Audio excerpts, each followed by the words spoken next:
The features of Discovery Streaming I would like to highlight in this video segment are the Curriculum Standards Search and the Advanced Search. Let's take a look at the Curriculum Standards Search first. We do have a couple choices to make to set up our search. So Discovery Streaming.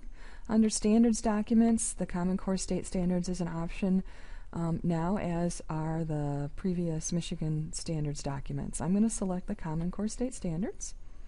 I then need to select my content area. For this example, I'm going to select math. For grade level, I'm going to go with 5th grade. The next screen that you're going to see is going to list all of the strands that are to be covered in math for 5th grade. I want to take a look at this number and operations fractions strand and see what materials might be available to support my instruction in that. Let's take a look at use equivalent fractions as a strategy to add and subtract fractions. All right. I would take a look at the add and subtract fractions with unlike denominations option here. The next screen is going to be my results screen. All right, so I can see I have a lot of full video options. I have some video segment options, and I also even have a potential game that I could use with my students on this topic. So that you can see what the new results screen looks like for viewing the videos, I'm going to go ahead and just click on this first full video. As in the past, you have the option of using the entire video, which is 30 minutes long in this example, or you could just use the various video segments here that are individual. Under the details option here, it gives you a description of all of the things that are covered in this video, and you've also have your citation information here. Obviously, with our licenses to Discovery Streaming, we have full rights to use these instructionally as we would want. You can incorporate them into smartboard lessons and those kinds of things. But it is really important that we model for students where our content is coming from, whether it be Discovery Streaming, YouTube, or some other web source. I do see that I have some materials available here, so let's take a look and see what that's about. There is a teacher's guide. We'll see if this opens quickly enough. Typically in the teacher's guides, you're going to see some lesson ideas, ways in which you might use this in your classroom. Sometimes there are pre and post kinds of activities that you can do. Watching guides, those kind of things. If I scroll through this one a little bit, I'm going to see some worksheets that I can do. Looks like a lot of different worksheets that I might use. Sometimes teachers even find that the support materials are more valuable to them than the video or the clip might be. Let's go ahead and close this out.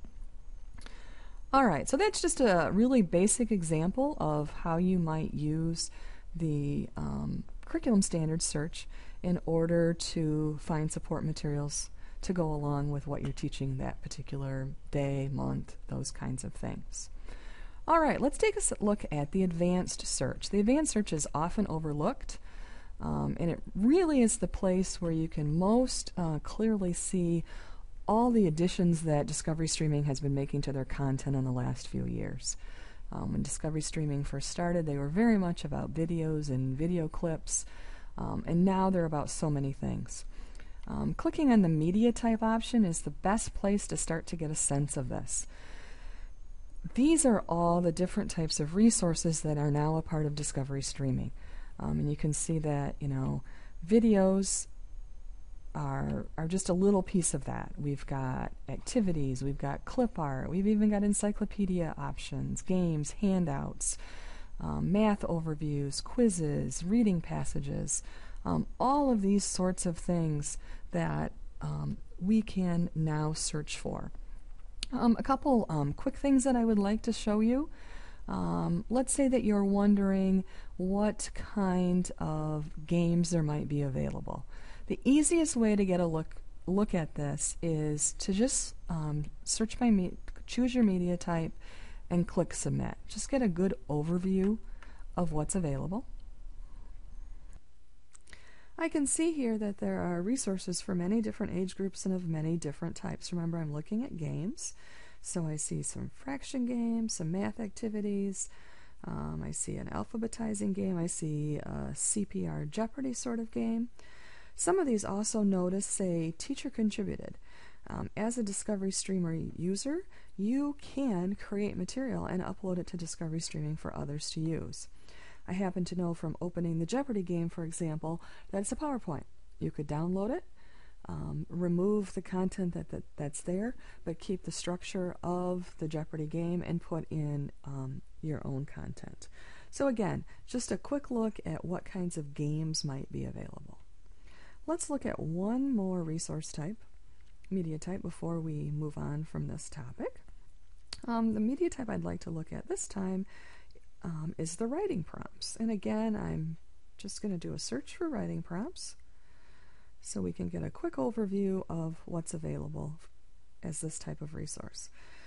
With the implementation of the Common Core, all of us have different writings that we're responsible for doing with students, and I see many of those writings listed here. I see persuasive, expository, narrative.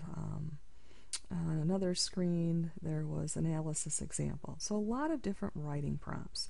Again, some of these are Discovery Streaming and some of these are teacher created.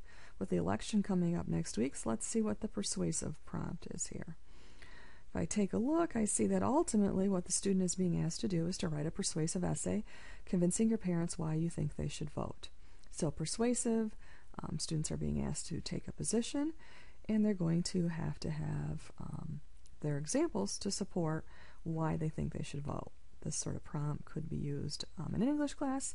Clearly, it would be very appropriate in a social studies class as well. So again, another type of media resource, a writing prompt.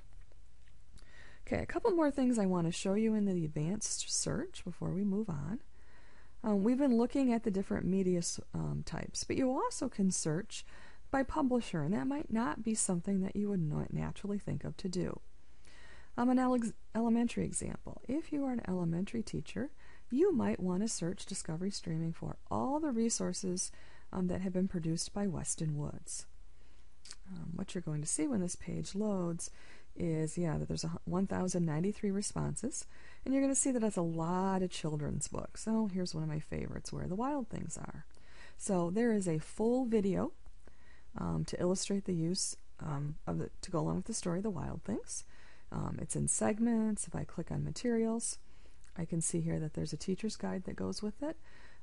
So if I was using that in my reading workshop in some way, or my writing workshop, there might be some ideas that I could take from that. So that's Weston Woods. That might be of interest to an elementary person. If you're a secondary language arts person, you might be interested in looking at things that have been published by Shmoop. Here it is. Some of you might be familiar with the Shmoop resource. It's kind of like Cliff Notes. Shmoop resources are created by grad students at places like Harvard and different things like that. So let me open the Mice and Men. These are fully downloadable resources. You're going to see that they're really very lengthy. The first pages are going to be a lot of summary, those kinds of things. I'm just going to plop in here on page 24 and see what that gives us as an example. Take a second for it to load here. A little longer. Okay, while we're waiting for that to load, I'm going to mention the doc reader up here. I'm not going to click on it because doc reader, if the doc reader is available, that means that whatever is on your screen can be read, kind of like the universal reader that's on all of our computers. So if I clicked doc reader, it would start reading this particular page. So for some of our students who are receiving special ed support services, who have reading difficulties, that might be a good way to get them into some of these. And it looks like in this particular Shmoop literature guide, I'm looking at some of the themes and some topics, some questions, some higher level thinking things that you might want to pose to students to contemplate. So again, I got to this in my advanced search, and I did a publisher search is what I did. All right, one thing that you may have noticed is that all the searches that I've done from this screen, I have not done anything to specify grade level, and I have not done anything to specify topic. Obviously, if you really wanted to focus in and get specific to your content, you would want to do that. I wasn't doing that because, again, I was trying to illustrate media types and publishers and those kinds of things. Last thing, there are also things you can search for. You can search for, hey, I just want new things that have been added. I just want primary sources. Maybe if you're a social studies teacher, that is something that you want to specifically focus on. So there are lots of ways that you can really make your search specialized and specific.